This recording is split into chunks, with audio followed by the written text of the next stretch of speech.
السلام علیکم ورحمۃ اللہ وبرکاتہ۔ الحمد للہ وسلام علی عباده الذین اصطفى، اللهم صل وسلم علی نبینا محمد صلی اللہ علیہ وسلم، اما بعد۔ حضرت محترم، رمضان مبارک کا مہینہ بہت تیزی سے گزر چکا ہے، چند دن باقی ہیں، صرف چند دن۔ وہ وقت تھا جب میں نے اسی جگہ پہ بیٹھ کے میں نے کہا تھا کہ رمضان مبارک کا بابرکت مہینہ آنے والا ہے، تو اللہ تعالیٰ کے حضور دعا کرے اللہ تعالیٰ ہمیں دیکھنا نصیب فرمائے۔ تو اب یہ مہینہ چند دنوں کا مہمان ہے، تو اب بھی ہمارے پاس ایک تاخیرات باقی ہے، چند دن باقی ہیں، تو اپنے گناہوں کی بخشش، اپنے لیے دعا، اپنے اہل و عیال کے لیے، اپنے ملک کے لیے لازمی جو ہے وہ دعائیں کریں۔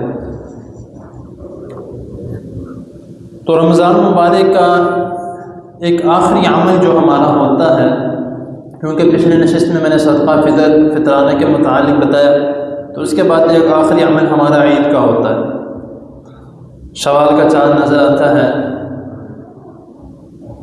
تو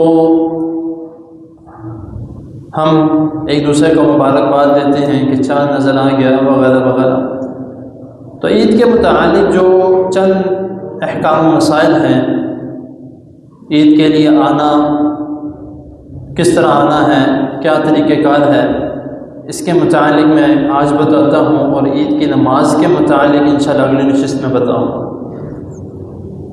سب سے پہلے تو عید کی نماز پڑھنے کے متعلق، آنے کے متعلق رسول اللہ صلی اللہ علیہ وسلم نے جو حکم دیا ہے کہ تمہارے لیے اللہ رب العزت نے 2 دن خوشی کے مقرر کیے ہیں، عیدین، عید الفطر اور عید الاضحیٰ۔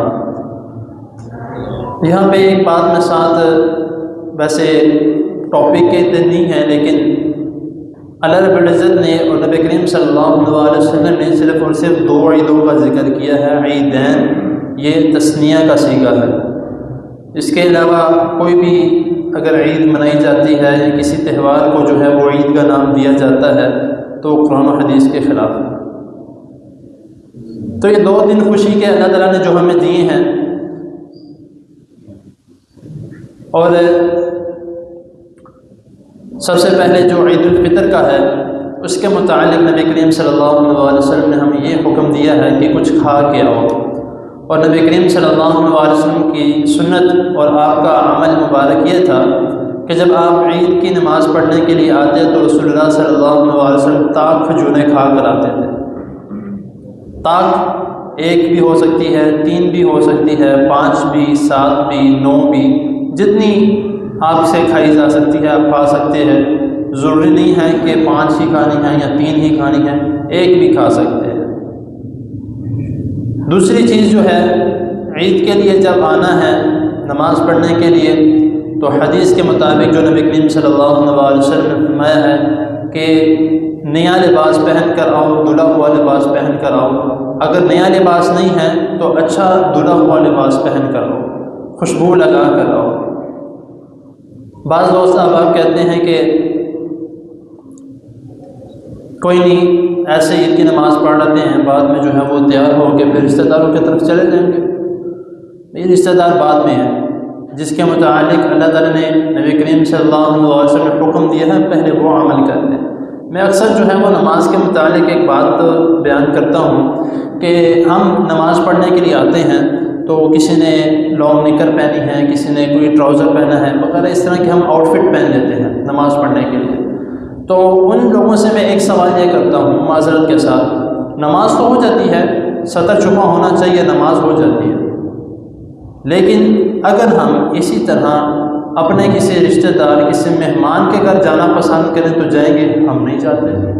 ہم اچھی طرح اچھے طریقے سے تیار ہو کر جاتے ہیں، کہ اس کو ہم جا کے جو ہیں وہ اچھے دکھیں۔ تو جب اللہ تعالیٰ کی بارگاہ میں ہم آتے ہیں تو ہم کہتے ہیں کہ جس طرح مرضی کا آؤٹ فٹ ہو تو نماز ہی پڑھنی ہے، قبول کر لیں گے اللہ تعالیٰ۔ اللہ تعالیٰ قبول کرنے والی ذات ہے، اللہ تعالیٰ قبول کر لیتے ہیں انشاءاللہ تعالیٰ، لیکن ہمیں بھی ایک سوچ رکھنی چاہیے اس طرح کی۔ اب تیسری چیز جو ہے کہ جب عید کی نماز پڑھنے کے لیے آنا ہے تو حدیث کے مطابق جو نبی کریم صلی اللہ علیہ وسلم نے فرمایا کہ جب آتے ہوئے راستہ جو اختیار کرو تو جب واپسی میں جاؤ راستہ تبدیل کر کے جاؤ۔ اب دوست اب آپ کہتے ہیں کہ اس کا مطلب کیا ہے کہ ابھی عید کی نماز پڑھنے کے لیے ہم آئے ہیں، نماز آنے مسجد میں داخل ہونے کا تو ایک ہی دروازہ ہے، تو پھر ہم کیا کریں؟ تو میں ان کو گلی کا بھی بتا دیتا ہوں نماز کا کہ آنا کس طرح ہے، تو میں مسجد میں داخل ہونے کا بھی بتا دیتا ہوں کہ بھائی کس طرح آنا ہے۔ ہر مساجد میں جو ہے وہ 2 دیواریں ہوتی ہیں، جب مسجد میں آپ داخل ہوتے ہیں تو آتے ہوئے آپ ایک دیوار کے ساتھ ہو کے آ جائیں، جاتے ہوئے دوسری دیوار کے ساتھ ہو کے چلے جائیں، طریقہ کار ہمارے پاس ہے۔ اسی طرح گلی کا ہے، آپ آتے ہوئے گلی کی ایک سائڈ سے آ جائیں، جاتے ہوئے گلی کی دوسری سائڈ سے چلے جائیں، طریقہ کار ہمارے پاس ہیں۔ جو سنت کے مطابق عمل کرنا ہے وہ اس طریقے سے ہم عمل کر سکتے ہیں۔ تو یہ چند چیزیں جو ہیں وہ عید کی نماز سے آنے کے لیے جو نبی کریم صلی اللہ علیہ وسلم نے بتائی ہیں، میں نے مختصر کر کے آپ کے سامنے بیان کی ہیں۔ انشاءاللہ تعالیٰ اگلی نشست میں جو ہے وہ عید کی نماز کا طریقہ، اور اگر کوئی رکعت نکل جائے عید کی نماز کی اس کا طریقہ، اور عید کی نماز فرض ہے یا سنت ہے یا نفل، یہ ایک بہت اہم سوال ہے، اکثر دوست آپ پوچھتے ہیں۔ تکبیریں بھی انشاءاللہ تعالیٰ یہ اگلی نشست میں مختصر انداز میں لیکن انشاءاللہ جامع آپ کے سامنے بیان کیا جائے گا۔ اللہ تعالیٰ کی حضور دعا ہے اللہ تعالیٰ ہمیں جو سنا جو اس نے اس کو سمجھنے کی اور اس پر عمل کرنے کی توفیق عطا فرمائے۔ جزاکم اللہ خیر۔